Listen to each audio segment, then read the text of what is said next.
Hey guys, this is IX with RolloutReviews bringing you another BIONICLE review. This time it's set number 70794, Skull Scorpio. This set contains 107 pieces and retails for about $15 US.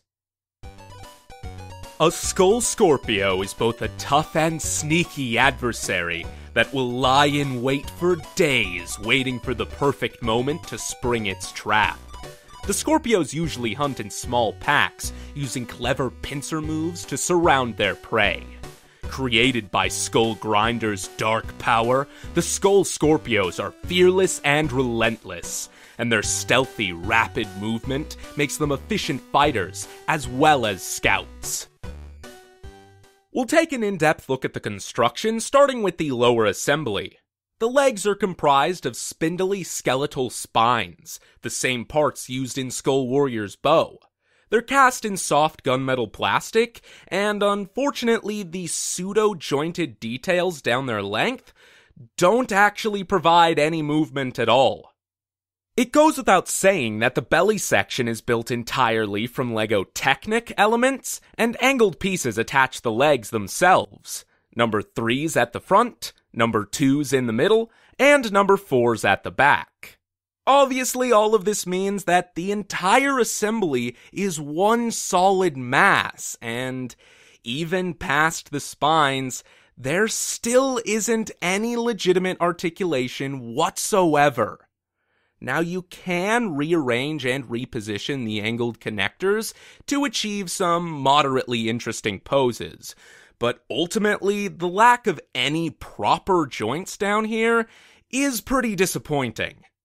This whole section is secured to a standard CCBS torso frame with a couple of pins. From here, the trans neon green armor plating tries its best to cover up the back and create some kind of exoskeleton shell. I think the new ribbed torso piece works really well for this. 3 black spikes stick out of the armor, and the small shells on the side manage to hide some otherwise unsightly gaps fairly well. They're also attached on ball joints, allowing them a little bit of wiggle room, which helps a lot in providing clearance if you do decide to reposition the legs in any way. It's worth noting that Scorpio is the only one of the Skull villains, including Lord of Skull Spiders, without any kind of printed chest piece. Depending on your preference, I could see this being a good thing or a bad one. Personally, I'm indifferent because I don't feel the set particularly needs any kind of printed details. But really, I'm just glad there aren't any stickers. A simple armature mounts the arms to the body. Skeletal and neon green bones lead to scorpion claws at the end, and these are interesting. A spiked element forms the top pincer, and 2 trans-orange thumbs are attached below. These can open and close, but also articulate separately, which is kind of a strange design choice. You could argue that the claws are meant to be flipped around the other way, but I'd say that in this orientation, the large thumb in relation to the tiny fingers is almost weirder looking. The head is attached on a double ball joint, allowing a surprising range of expression. And as you can see, Scorpio wears a thin and sinister bull skull mask, just like Basher. Exactly the same one, actually. It's not even a recolor. Still a cool design, though. Of course, just like all of the others, pressing down on the trans-orange eye stalk pops off the mask. Moving on up, the tail is attached on a multitude of ball joints, allowing some movement forward, back, up, down, and even a little bit left and right. Beyond all of that is sort of an awkward and disjointed mess of parts devoted to the main play function of the set.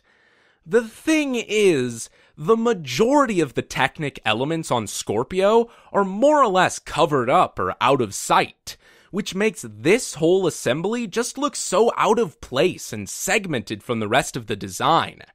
I also think that the neon green Bohrok eyes here might be sort of an unnecessary addition, given how much of the color already exists on the rest of the model. A blue rubber band holds the stinger, if you can even call it that, in this default position.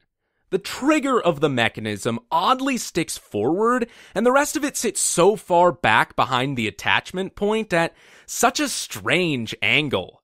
The hook axe pieces are fitted with orange Bohrok eyes to cover up the axle on the back of the part, and these, along with the claws, unify Scorpio with the other Skull minions and their creator, Skull Grinder.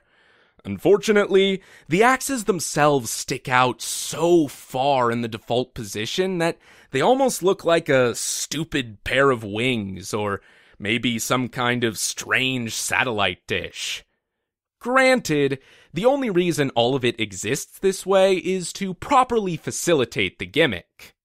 By pressing on the trigger, the tail lunges forward, and the rods on top work to collapse and snap the hook stinger closed.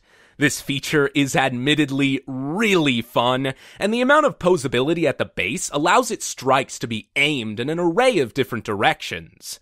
The end of the contraption also lives up to its name, easily able to close around a Toa's mask, hook behind, and grab it off their face. While the action itself is fine and dandy, personally, I just don't think it's worth how silly the whole thing looks before activation. Fortunately, for display, there's a pretty decent workaround. I prefer to remove the rubber band completely. This allows you to bring the tail forward without it springing back, which eliminates the function, but on the other hand, makes the whole thing generally look a bit more like a tail, for example. It certainly creates some unavoidable gaps, but just produces a better curve and a much more fluid shape. Not to mention, like this, you're still able to open the stinger a decent amount, and if you crave some form of functionality, it's even possible to twist these top connectors to manually operate the jaws. Sometimes all of this is a little loose, and tilting the tail down causes the hook axes to close by themselves. In which case, all you need to do is squeeze the connectors together and add a little bit of friction that'll help keep them in place. Now, obviously, tilting the whole thing back causes gravity to reset the mechanism, but there's an easy fix for this too. You can store the left-behind rubber band by looping it around the trigger using the bushings on either side. This holds everything together and also ensures you don't lose anything either. Finally, just like the other Skull villains, this set includes a second mask. This time, a golden mask of stone which fades to trans-neon green, representing Pohatu's elemental power being stolen via the bond he shares with his mask. Somewhat like Warrior's Mask of Ice, this technically never happens within the story, although the Master of Stone does actually have his mask briefly stolen at least, so I suppose it's a little more relevant. I've said it before, these masks are nice additions, but most of them don't impress me too much. In my opinion, this one in particular is especially gaudy. I think the color choices are too bright and too similar in tone. It just looks sort of obnoxious. As I understand, this is most people's least favorite set out of the summer wave, and I can see why. It's strange, most of the body is practically immobile, and it sacrifices aesthetics for an unwieldy, seemingly tacked-on action feature. Personally, I enjoy the figure for all it's worth. The function itself is pretty fun, albeit cumbersome, but easily disengaged if you prefer it that way.